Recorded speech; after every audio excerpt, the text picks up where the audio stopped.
Yeah, to be honest, man, if I'd have picked up Curtain Call today, first album, never really heard of Eminem, and I like hip hop, and I was told that he was the world's greatest.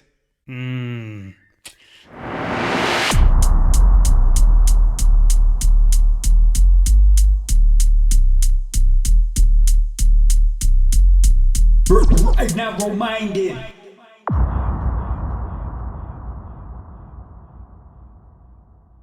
Hey yo, what's happening, people out there? Welcome to the show. My name is Naroe. This is a Narrow-minded show. We're on episode 4 tonight. Absolutely steaming through the episodes. Really enjoying doing this. First and foremost, I'd like to big up all the people that have been reaching out, hitting me up, just saying what's up and saying they're liking what I'm doing, liking the new music that I'm dropping recently. It really goes a long way. It really inspires me to make more music, make more videos, make more stuff. It's really, really fun. So keep it coming. It's release day. Oh my God. Big tune coming in today.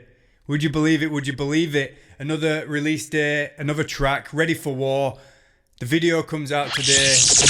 It's quite an intense track, quite energetic. I really wanted that sort of movement and stuff, and sort of like handheld as well, so it kind of gets a bit shaky and stuff at times, but she's got a steady hand, so it wasn't like that, but it still looks sick, Yeah, so that drops tonight. Make sure you go check that out. I'm going to leave a link at the end of the video. Wow, big release from Eminem this week. He dropped his Curtain Call 2. I'm so out of the loop with Eminem, man. I didn't even realize it was like greatest hits. I thought it was like a new album, so I was like, I'm gonna go check it out and see what's happening. And it had only been out a few days, and I was like, holy motherfucking shit, this guy's got like 1 billion views on his first track already. And I looked through and I realized some of them had 20 million, so they're the newer ones, you see. And then I realized that these tracks that were near the top, they've been out for a long time. But man, I couldn't believe it. I was like, 1 billion streams, man. This guy's balling. Man, he's made 3 million just off that one track on Spotify. I don't know how long it's been out, but it's absolutely insane, I love it. Anyway, the album, well, I mean, if it was an album, if that was a new release, man, I would not be happy. I'd be wanting my money back, to be honest. But I find it interesting how he still tries to cater for both audiences, still tries to cater for the hip hop side, but also cater for the pop side. The pop side brings in the money, the hip hop side obviously doesn't. I think man, you've got enough money now. Just get back to the hip hop, man. Just get back to your roots and just strictly put out some boom bap. Just literally that old school hip hop shit, man. That's what we want to hear. We want to hear Eminem at his truth. I went to see him a while back now with my girlfriend. We went to the ANZ stadium, or ANZ, I don't know, whatever you say, ANZ. And yeah, it was like everyone was going wild for all his pop shit, and I was just like waiting, just waiting for the old school stuff to come on. And eventually he played the Marshall Mathers LP, obviously all short stuff, but then that's when I came alive, and there was a few other people came alive, but that was it. It was like dead in the stadium. It was like the crowd went mild, and I was like, this is his best shit. Anyway, obviously not to them. They've all come to see Eminem. We went to see Slim Shady. Sick guy though, absolutely love to see it. Great show. Highly recommend it if you're going to go see Eminem. Definitely go catch him, man, in a big stadium. It's just, it's a big production, and it's like, he had, in fact, that was it. He had Royce da 5'9" come out, and straight after he'd done his Slim Shady LP and the Marshall Mathers LP, he did the new track. What's it called? The Caterpillar. Oh my God, Caterpillar! What a track! That's the Ring the Alarm, the Tenor Saw track. Who likes that track? Hit me up in the comments if you like that track. The original, the reggae version. Ring the alarm. Yeah, boy, that's that shit right there. Anyway, they did like a remix of that track or something where he did the vocal, and it was just unbelievable, man. Yeah, I was like, because it's proper boom bap, like old school shit, like like proper gets your neck snapping. That's the real shit right there. So I just went crazy for that, because I love that original track that they've took the vocal off. Man, if I'd have picked up Curtain Call today, first album, never really heard of Eminem, and I like hip hop, and I was told that he was the world's greatest, wouldn't be too interested. But knowing his journey and knowing where he's been, I respect him highly. He's an absolute genius. So dope, unbelievably dope.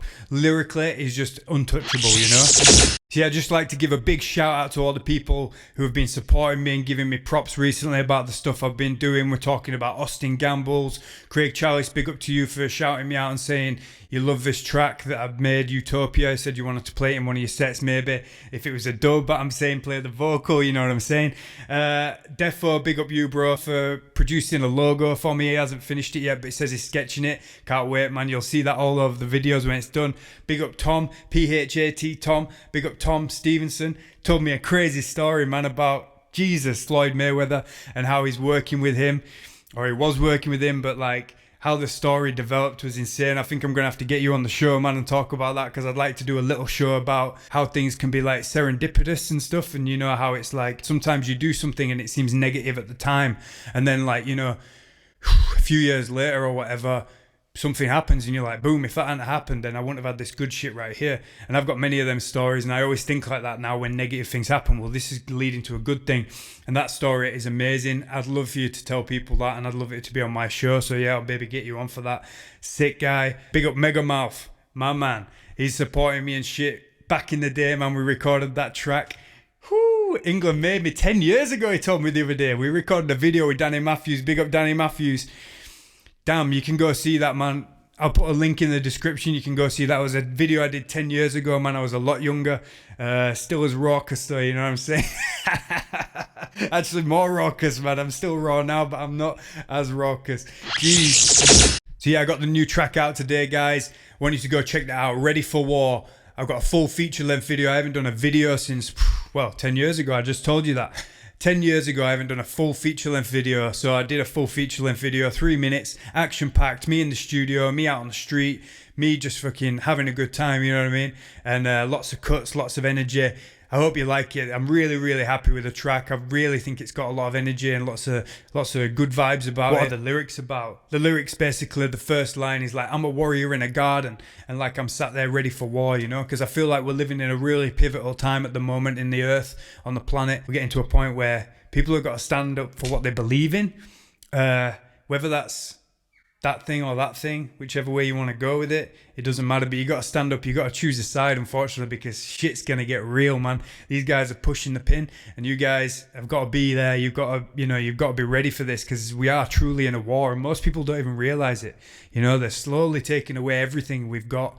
And you know, I remember back in the day, man, people used to say that to me, man. Oh, they just, you know, it wasn't like what it was like when I was growing up, like back in the 60s.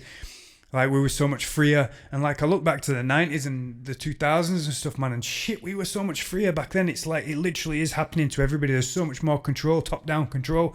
And man, this is going to get out of hand if we don't get control of it. So in a little way, this is about that. I want you to go check it out for yourself anyway. I don't want to say too much more. I hope you really enjoy it. Please follow me on Spotify. Please follow me on here. Please follow me on TikTok, Instagram. Follow me on everything, man. Maybe just follow me on here. I'd love for you to follow me on here. I really want to build this one up. Them other ones I see as peripheral channels. This is what I'm really trying to build up. This is one that I'm really enjoying. Big up, guys. Good to speak to you today. I'll be back. Celebration time. It's release day. Happy vibes. Anyway, this is me, Naroe, signing off.